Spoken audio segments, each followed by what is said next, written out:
Ooh, some of you are gonna be so mad at this lip color, girl. Y'all be pressed. Hey guys, it's Wahima, but just call me Wah. Melanated! On my lips right now is L'Oreal's Infallible paint. I have to say that the pigmentation of this is pretty good. The only downside is I wore this before. Actually, I wore the Navy Spy, you remember in the last video? I wore it out and it just creepy crawled up my face. It moves around quite a bit, so you gotta be careful with it. Aika said the name of the episode, Welcome to Real Life. So, I believe now everyone is in the United States. Let's start with Andrei and Elizabeth. It has been 2 weeks since we have seen Andrei. Elizabeth has been back in the States. Last we saw Andrei and Elizabeth, they were in Ireland, and Andrei had just gotten his visa and they were fighting in the bar about her bachelorette party. So now they're in the United States. Elizabeth is very excited. She's got an apartment for them. It's barely furnished. She goes to the airport. She goes to pick him up, and it's like, here's real life. In this episode, we really start to see what Elizabeth's financial situation is and what the situation is Andrei is walking into. And I find it interesting because up until now, I didn't realize that Elizabeth was a pampered princess. Okay, so let's start at the beginning. She picks him up from the airport. He's shocked because a woman is driving a car. So that is our baseline. He's a chauvinist, but if he's shocked that a woman is driving a car, then like it's a different, like his culture. I mean, let's just all take it from there and move forward, okay? Let's just get that in our spirits. This leads me to believe a couple of things. One, that he's gonna consider himself head of household, which, okay.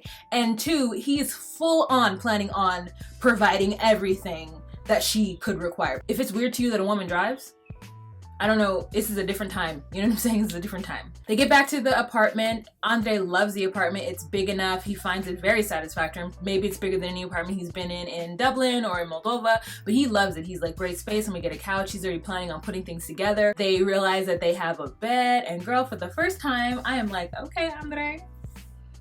Elizabeth is excited that her man is home. And he's like, the camera crew's gonna have to get out before we start doing that. I was like, in the next scene with Andrei and Elizabeth, they're putting together the mattress frame and they start talking about finances a little bit. Andrei asks her, you know, how much this bed costs because he now realizes they're gonna have to be frugal. They're gonna have to live very, very thin because right now he can't work and all they're doing is living off of his savings. Elizabeth says, oh don't worry about the bed. My father bought it as a housewarming gift. They then make the bed up and the great teamwork, hurrah. And you know, they get on the bed and TLC wants them to have a conversation about finances, so they do. Andrei says that he doesn't understand why her family would be weirded out. Like, obviously he's gonna take care of her, like that is his role as the man. So Elizabeth says, okay, great, but you need to tell my father that.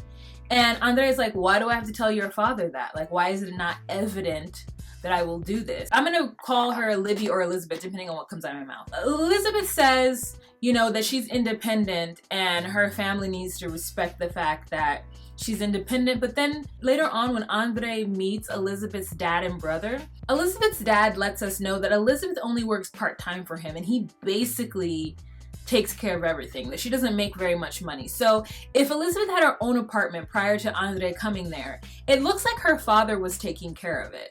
So as we recall, I think Libby is one of 10 kids. I don't know if all of his children are married, but Libby is the youngest. He's pretty much had a big hand and a big role in all of it just because he's been the major breadwinner. He has been the patriarch of this family in a way that maybe Andrei isn't used to having to deal with, or it's just assumed in his world that when a man goes to take on a woman, that is understood that that man isn't coming with any BS. That asks about finances.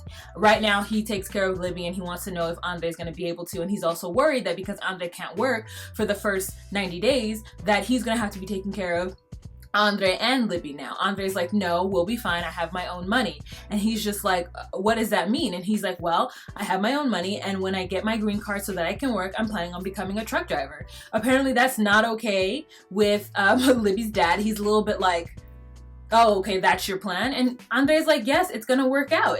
It'll be fine. Like, I know what I'm getting into. I've come to take care of your daughter. Like, I don't see what the problem is. Congratulations to Libby. She gets in that situation, and it's almost like her and Andrei have never had a fight in their entire relationship. She is staunchly on Andrei's side, to the point where she's pretending like she would be okay with moving to Moldova if things didn't go right in the US. I mean, united front, Libby. United front. I feel for you. I'm with her 100%. She went into that meeting knowing that her and Andrei were gonna have to support each other, and she was gonna, whatever he said, she was gonna have to go right along with it. She didn't want no dissent in their ranks. You know what I'm saying? When the dad is like, okay, well then what if that doesn't work out? He says, I didn't come to marry a country. You know, I came to marry a woman. And what's great about that is exactly what they thought they wanted to hear. At least that's what I thought they wanted to hear, right? Because the whole thing is that they thought that Andrei was just coming to America to live off of Libby and just kind of chill and not do anything. So when he gets in front of them and he tells them, this is what I'm planning to do, they find fault in that as well. Well, oh, okay, so then what if that doesn't work? He's like, then I'll move back to Europe. I'll move back to Moldova. Oh, so I'm not going to be able to see my grandchildren? Like, that's what the dad says. I feel like I'm not going to be able to see my grandchildren. Like, I'm sorry. What? If you can't see your grandchildren, it's because he's had a hard time finding work here and you've been a douche, maybe not helping him. They're mad at him for thinking to move back. Why did you move to America if you didn't plan on staying here? I moved here for love, for your daughter. Oh, okay, so then you're just gonna take her back? Well, if I have to, I don't want to, I'm not saying I will, but if I have to, I will. It is a possibility. What do you want? Did you want him to come here and like have everything on a silver platter? He doesn't. They don't, and they're gonna work it out, and they have to just trust that that's gonna happen and be there to support. But you can tell right away that Andrei is not a leech, and I don't know why they can't see that, and it probably is because they don't want to see it. I love Moldova. Libby's like, I love Moldova. It's actually a beautiful country. And then they're all sad now that she might be leaving. And I'm like, you guys, you can't have it both ways. I don't think that Andrei is going to be comfortable taking money from the dad. And I wish the dad would open up and see that. And maybe Libby is. Because she definitely was sad when she found out that her dad was just going to let them sink. Because that's what he said. He's like, look, the only thing I can do is just let go and let you guys sink. And Andrei's like, okay. And Libby's like, who's gonna pay my car note? Who's gonna pay for our apartment? Like, all of a sudden, all these things are starting to like pop into her head because she realizes she's not as independent as she made it out to be. Daddy takes care of everything. Do you think Andrei's gonna be able to give her that lifestyle? I'm sure they'll be fine, they'll stay afloat, but she's gonna be getting happy and poor for those 90 days until he can get that trucking job. Okay, so next we move on to Molly and Luis. Their story ends so sad for me, but let's start at the beginning. Molly and Luis take Kinsley to the park, and Kinsley is a right brat. So they get out, and he tries to help Kinsley out of the car, and she's like, let me go. Okay, great. Doesn't seem like Molly says anything. Perhaps they cut it out, though. I would hope Molly would say, you know, Kinsley, that's not nice. They get to the park. Molly's like, I'm gonna go over here and make some phone calls because she's a boss bee. Okay, she's gonna make some phone calls. You guys are gonna have over there. So Luis and Kingsley are on the playground, and he's trying to push her in the swing, and he starts to swing her, and she demands that he gets behind her and start to push her. Luis is like, just relax.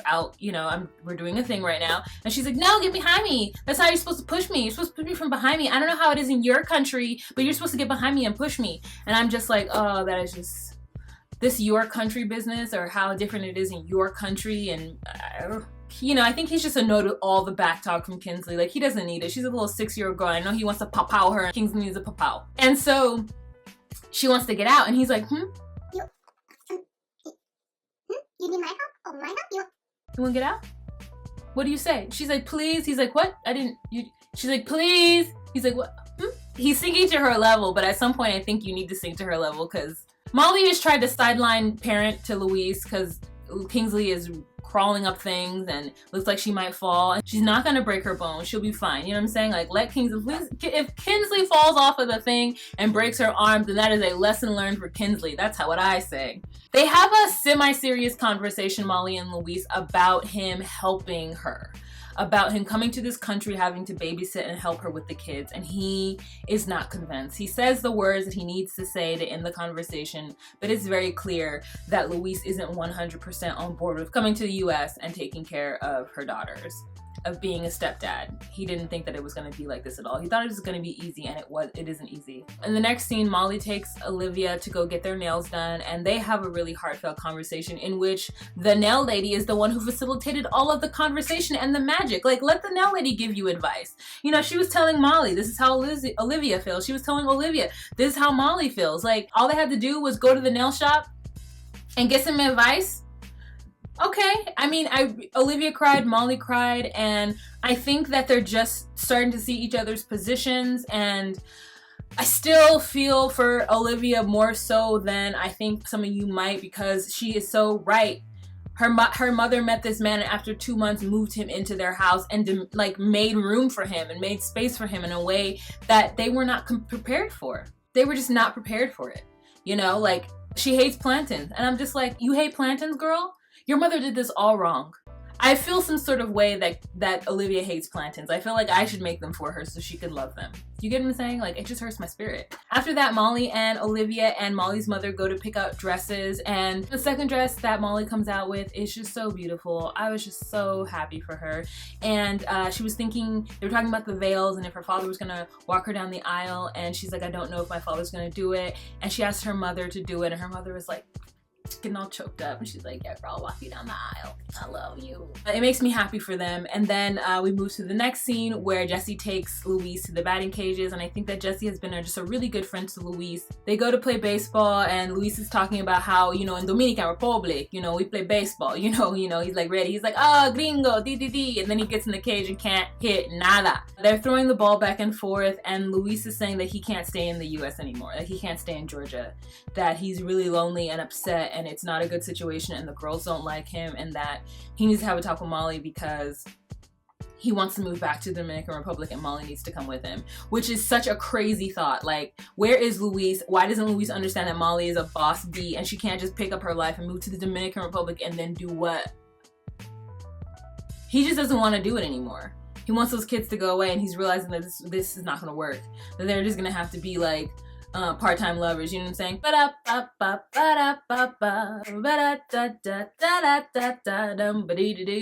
Hey, this part-time lover. Jesse's like, I can't tell my sister, it's none of my business, you know. I'm gonna have to let Luis have that conversation with her, and Luis does need to have that conversation, because that's not gonna work. And I don't know how you're gonna fix Kingsley's attitude, because Kingsley's too young to understand exactly what's going on. She's just picking up the energy from her older sister. Okay, so now let's move on to Annie and David. Okay, so Annie pretends to pack with her mother back at her village, and they have a really heartfelt conversation, and Annie is boo-hooing because she thinks this is the last time she's going to see her mother. Her mother asks how expensive the tickets are from America to Thailand. Annie says they're very expensive. Annie, I think, really understands that David doesn't absolutely have any money, and so she doesn't know when she's going to be able to come back to her family. But she's going to America because this has been her dream, and this might be her one and only opportunity, so she's taking it. But Chris and his oldest daughter with Nikki are at the airport waiting. She runs up to her with some flowers. The daughter, it's so cute. Annie's so excited to get flowers from this little cutie tootie. And they get into the car, and David's very excited and optimistic. Annie is kind of overwhelmed with everything. LA, and they pull up to this house, which I thought Chris was a millionaire. Anyway, so they pull up to Chris's house. They get inside. Annie is like, oh my god, it's so beautiful. Oh, it's wonderful. She's so excited. The house is so big, it's so nice, and you're with her, and then all of a sudden she turns around the corner and goes into the kitchen, and everyone's like, surprise! Immediately I was like, this is a terrible idea. Just gotten off the plane. She's exhausted, she is overwhelmed, and the first thing they do is throw her a party and then surround her and ask her a bunch of questions. Chris invites some friends that David supposedly had from his old job. They get there, Nikki has her brother there. They are just asking rapid fire questions to Annie. Have you thought about this? What are you guys gonna do about that? And you know, Annie doesn't have very many answers. David doesn't have any answers at all, and they're just kind of throwing out fluff. Then this information comes out, and everyone's flabbergasted and start asking more questions. So then it is revealed that David's kids are the same age as Annie.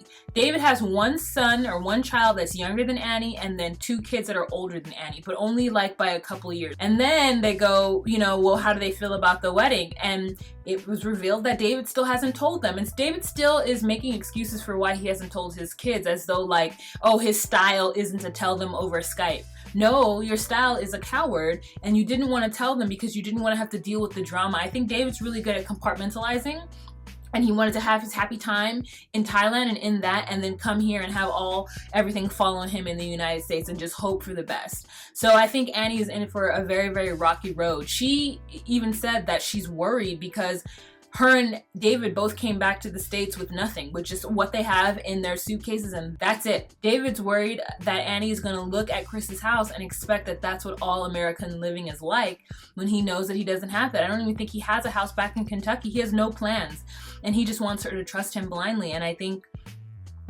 she should be worried. I also love that outfit. I love her hair at dark. I love the red confessional outfit that she's wearing. She looks so beautiful with the gold jewelry, because you know me, I like some gold jewelry, girl. I mean, just David having not been in the country for 3 or 4 years. I don't remember which it was, but he hasn't been in the country in a while, and I just...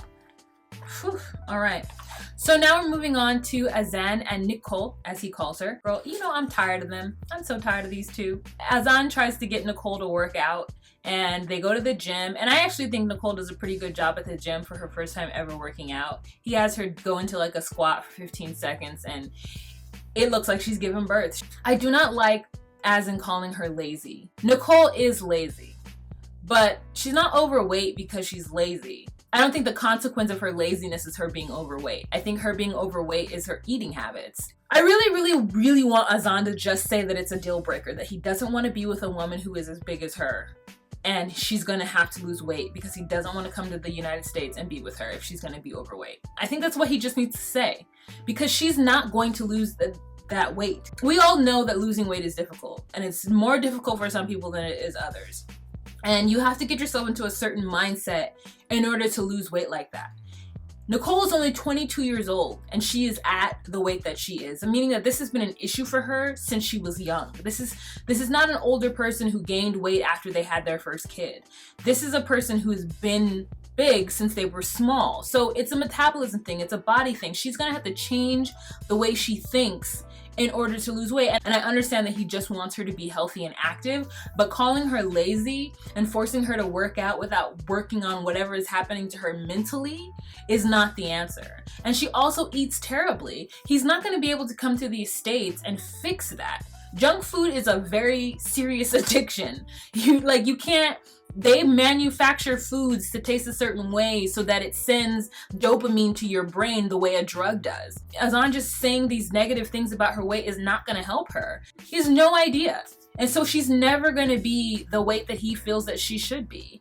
And I think she just needs to tell him that she's not going to lose weight, that it's not going to ever be her priority, and she's not interested in it. And everyone just be honest. And then he doesn't even really want to go to the US. She wants him to go to the US. And I'm like, these people are just living in this la la land where like, oh, I guess I'll just move to another country. Like, that's a big deal.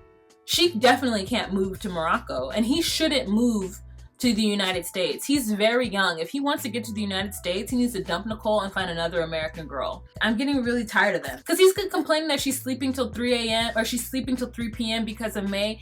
Nicole is not organized. Nicole is not the main child care provider of her own child. This has been really hard on her and difficult. Even though Azan is helping her, like, they don't know how to be parents together. He thought it was easy. She thought it was going to be easy taking care of May by herself, and it's not working like that at all. And I just wish they would both get out of La La Land. And you know the reason why they're in La La Land is because they're so young and they think like, oh, this is going to work. And you know what? Another couple that's in La La Land that's getting on my nerves? Evelyn and David. Oh my God, this apartment hunting thing. They go to an apartment. She says that their budget is $900, or maybe he says, and I'm not sure, but they both know their budget is $900.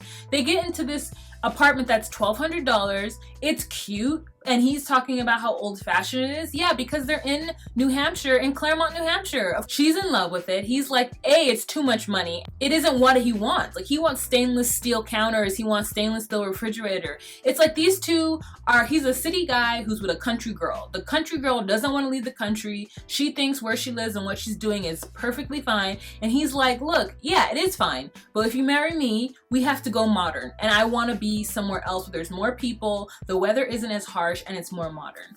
And they're still having this issue. And that's why I feel like we shouldn't be watching this part of their 90-day fiancé. I mean, I know this is the part, but I almost want to get with them afterwards because I want to see how they end up compromising. This is like the first 2-3 weeks of him being in the country, and there's a lot of pressure for the both of them. There's a camera crew following them around. Evelyn doesn't want to talk about anything because she wants to pretend like everything is going to be perfect because that's what she's always envisioned since she was 8 years old, I suppose. She's talking about how she can't wait for her life to do this, but really all she wants to do is stay in Claremont and have babies and sing on the side. Like, and he's like, no, I want to do bigger things. So it's just like, they just really need to have a sit down and conversation with each other. And I don't think in front of the cameras with TLC there is that time that we're gonna see it. So they're just gonna continuously get on my nerves. I just like feel like it's not fair right now for us to be watching them, because they need to have a sit down and have a conversation that I don't know. I am not sure that Evelyn is old enough or mature enough to have the conversation that they need to have. She even takes him to this like rickety old music producer who's just like, oh, I don't want her to wake up one day and see that she's given up her opportunity to sing. David is not asking Evelyn to give up her opportunity to sing. I don't understand how big Evelyn thinks she's going to be if she stays in Claremont, New Hampshire. She's just scared because she's 18 and this is all she's ever known. But her trying to put David on the spot in front of people to get him to understand how important it is for them to stay in Claremont is not working, and it just makes her look silly. She needs to settle into the fact that David doesn't want to live there and they're gonna have to move. I mean, maybe they don't leave for at least a year, but like, they gotta start talking about it. The last couple we talk about is Aika and Josh. I went back and watched the episode where we first got introduced to Josh and Aika. Josh is 43 years old and he puts in like cable or something. He's like a cable guy or a called home entertainment technician or something. So Josh is not making very much money, but he met her online, some online dating app, thought she was the hottest girl, and he went to the Philippines to visit her, and he proposed to her after 5 days in the Philippines. She has her whole life in the Philippines. She is independent, she has a job, she has all her friends. Josh is gonna have to take care of her, and she made that very clear, that when she gets there she can't work, and that she wants kids and she wants a family, and he's gonna have to provide that. He's gonna have to be her provider. And he agreed to that. So she picks up her life, moves to the US. Like, she's doing well for herself in the Philippines. She moved to the US. She's now living in a house with her fiance and his 2 roommates. And on top of that, the ring she's wearing is not a ring that she wants, because it was a ring that he gave to the wife that he was only married to for 7 months. And he gave her his mother's ring as their engagement ring, and it didn't work out. He got the ring back and then gave the ring to Aika. And she's just like, no, I don't want this bad luck ring. I don't want a ring from a failed marriage. Please get me a new ring. Okay, he doesn't have the money to get her a new ring, you guys. He's just promising her stuff. He's so enamored with her. They go to look at rings, and it's something probably set up by TLC, you know, so it's supposed to be like a bit of them going to look for rings. But Aika thinks that they are going to get her a new ring. That is what she thinks this trip is for. He promised her certain things, and she would like for him to now start fulfilling them. She went on that stupid audition, and now she wants to get her ring. So they pull out a 1 carat, 2 carat, talk about the band, talk about the setting, all that stuff. Old boy tells Josh it's gonna cost $13,000. And Aika's like, oh, that's not a lot. And I thought to myself, like, why doesn't Aika know that $13,000 is like a load of money? Excuse my French. Why doesn't she know that? So I went on the interwebs and I looked it up. A lot of times when I hear of currency spoken in other language, they're like, oh, it costs 50,000 baht. Like, I go, $50,000? But it's not the same. $5 is $5. Maybe in like Mexico, $5 is 500 peso. So you always have to like put the decimal point in a different spot. So I went and looked up how much the Filipino peso is. Do they use that like $1,000 increment when they're talking about it? And the truth is that they do. So if you go from, for an example, 50 US cents is 25 Filipino pesos, right? She's already thinking that like 25 is a small amount of money. So when the person says that it costs $13,000, I'm sure she heard 13,000 pesos. So I think what they needed to say to her, no, the ring costs 750,000 pesos. Like, I think that's what she needed to hear. I'm giving her the benefit of the doubt. The fact that she actually thought that they were gonna go in there and get a ring, and that when that man said that total of $13,000, that wasn't that bad, that it wasn't that expensive, is like ludicrous to me. She's really genuinely, truly disappointed that they didn't get that ring. I really don't think she understands what storm she has gotten herself into, because she is not going to be able to get all the things that she wants from Josh. Not even half, not even a quarter. And you know, she's basically like, look, you promised me these things. Welcome to real life. I think he catfished her. He lied to her. He pulled a Jorge and Anfisa on that. Okay, you guys, that is it for this episode. I'm really excited for next episode. This was a good episode, and I think next episode is going to be great as well. So let's tune in to see what happens with Elizabeth and Andrei, because I'm excited for that. What happens with the conversation between Molly and Luis when Luis finally tells Molly that he's going to move back unless things change in the US. And let's hear what happens with Aika and Josh. And I know something goes down with Annie and David because Nikki's brother is a little extra in that next commercial. All right, you guys, thank you so much for watching. If you have any questions, comments, or concerns, or want to join the conversation, please leave a comment down below. If you'd like to become a Patreon patron because you like what I do here on this channel, please click the link down below and become a Patreon patron. All right, don't forget to be you, be true, and find your place. Bye.